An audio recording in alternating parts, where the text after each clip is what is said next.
We've been cooking and grilling professionally for over 10 years. Through all that time, we've come up with hundreds of cooking tips. And today we've got our first 10.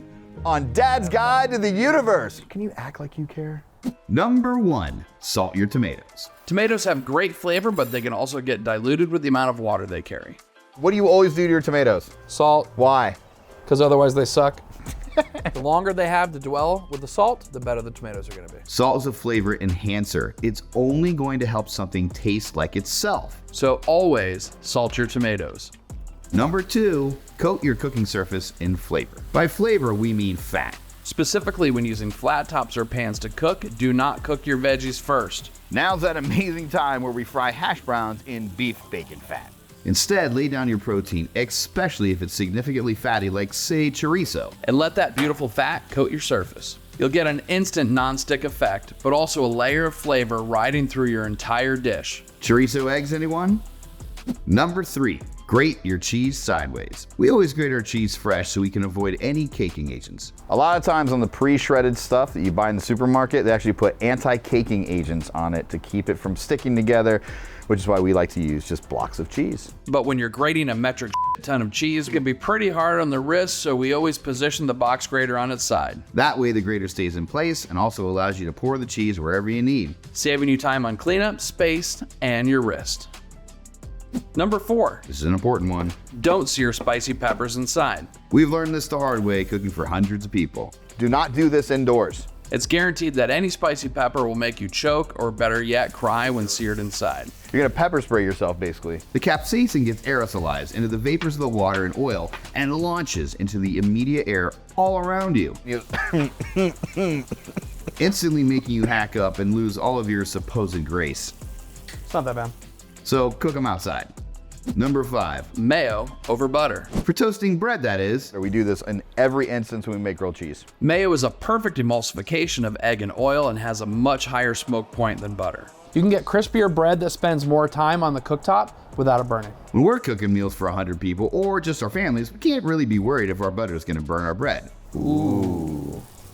Guys, that is the exact pattern you want. You can already tell using mayo is the A game, 2 ways to do it. Mayo, and the wrong way.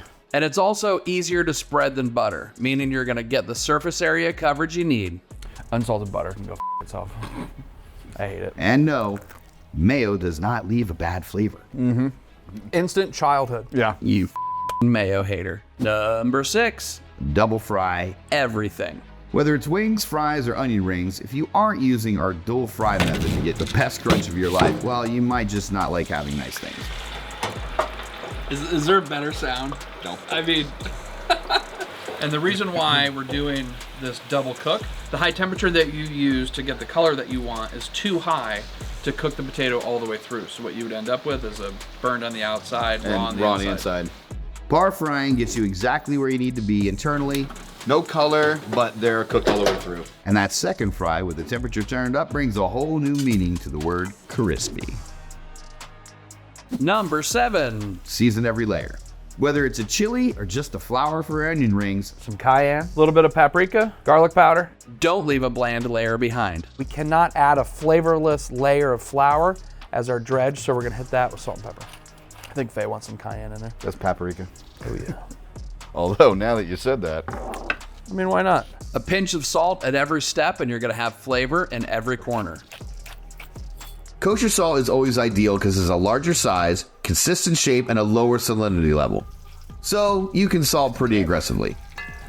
Number 8. Most pellet grills suck at searing. Pellet grills are amazing for low and slow cooks and can be really precise in temperature control with their offset heat designs. But it's for that specific reason that most pellet grills don't get hot enough to sear proteins properly. not all pellet grills are created equal. This is a high-end model that can do both low and slow and sear. Unless you're dropping upwards of $1,500 or going the more manageable route with the Ninja Woodfire grill, stick to propane. Oh, picanha fire. Dear God, man. Number 9, the reverse sear hold. The reverse sear is the best way to cook large proteins ahead of a party. It's gonna be worth it. You better do it. This is a perfect cut. Pretty exciting. And for good reason. You don't have to rush. This baby's rolling at 225 to 250 degrees. We're aiming for coast-to-coast pink at 120 degrees internally. After the perfect temperature is reached, let it rest, however long you need. When you first take it off, there's gonna be a lot of heat stored in the outside of the meat. So after you let it rest for just a few minutes, we're gonna flip it again because you don't wanna trap any of that heat between the steak and the cutting board and overcook one side of the meat. And sear right before you eat. Because you've rested the protein already, its internal temp has already come down, meaning that after searing, you can slice right away and not lose any of that amazing juice. Ooh, baby. We're doing just about 90 seconds aside and brushing off that charcoal each time. Oh my God, Faye, look at that. Oh my gosh. Hey, man. And number 10, cut your steak right. There's a reason filet mignon is the most popular steak for people who know nothing about meat. It's extremely tender, either way you cut it. But if you know how to approach every steak correctly, you're gonna realize how much you've been missing out on. We're talking tri-tip. I'm looking at you, Nick. I don't recommend this cut. Picanha, they only get a bad rap because people don't know how to slice them.